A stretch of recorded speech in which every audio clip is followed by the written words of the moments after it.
Salam satu Malaysia. Ini ya Subra, hari ini 3 hari bulan Jun 2022. Ya Subra buat rakaman ini mau dapat penjelasan. Saya dah hampir 60 tahun dah. Banyak soalan yang saya menerima, terutamanya rakan-rakan saya dekat luar negara dan juga di sini ahli-ahli parti. Mereka tanya, Subra, betul-betul are you really Malaysian? Betul tak you ni anak Malaysia? Saya cakap betul lah, saya warga negara IC Biru. Tapi adakah you dengan orang Melayu sama? Sama lah kita hidup. Tapi mereka dikatakan bumi putra. Mereka mempunyai banyak specialty, hak keistimewaan.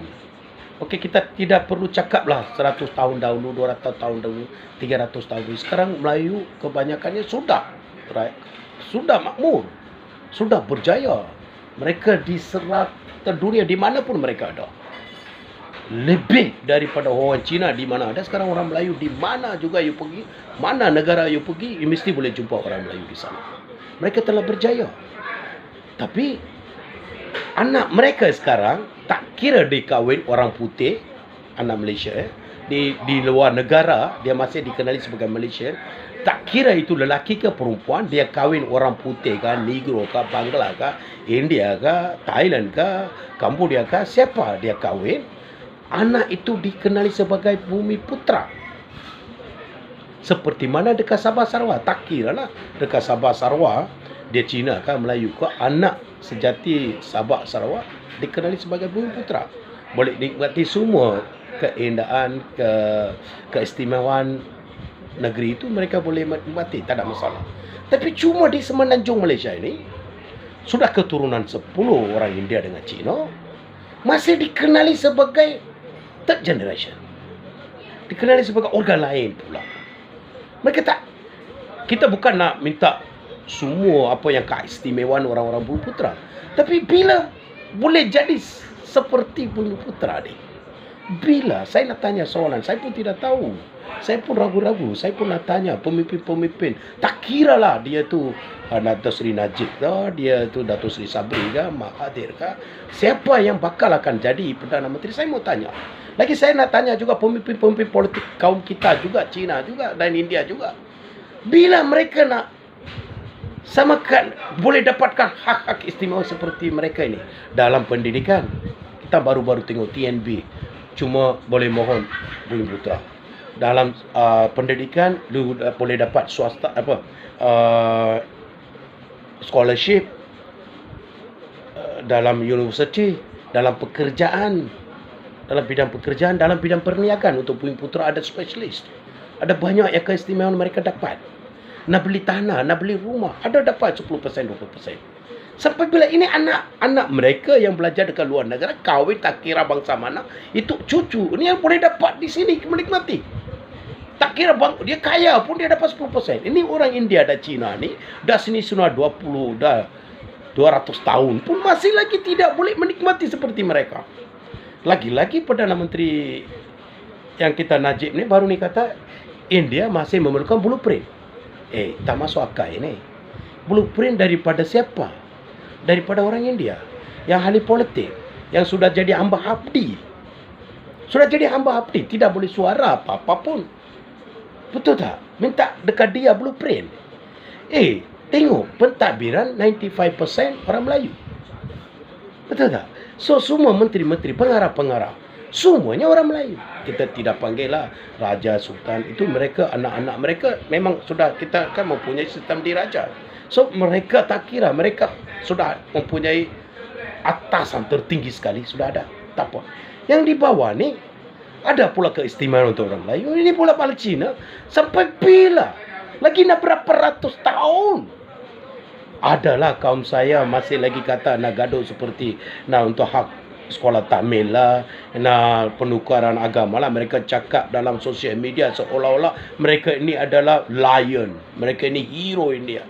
Tapi mereka seperti mana yang nenek moyang kita, orang putih yang perjanjian, untuk itu apa yang telah berjanji, apa yang telah ditulis, untuk itu mereka lawan dekat mahkamah, mereka berjaya, mereka bersuara macam hero.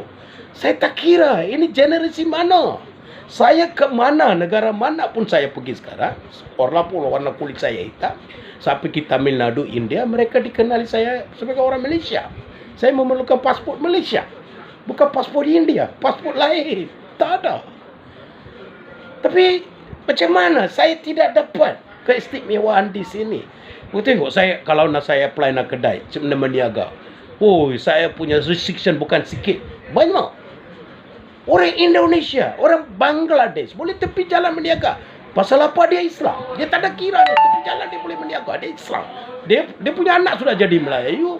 Pasal dia kahwin dengan orang Melayu. So dia boleh meniaga ke mana sajalah. Keutamaan sudah ada sana. Sedikit saja mereka sudah bising, ini tak ada kasih utama lah, ini bukan semua tempat lah, ada yang tempat tertentu. Tengok dekat kota Damansara, kota raya tu, tengok Pudu Raya itu, dengan baru-baru kita nampak ada ambil keluar jual beli barang kan. Bangladesh boleh jual, datang ke sini untuk kerja, tapi pasal dia Islam, dia boleh jual apa saja, dia boleh meniaga bebas begitu.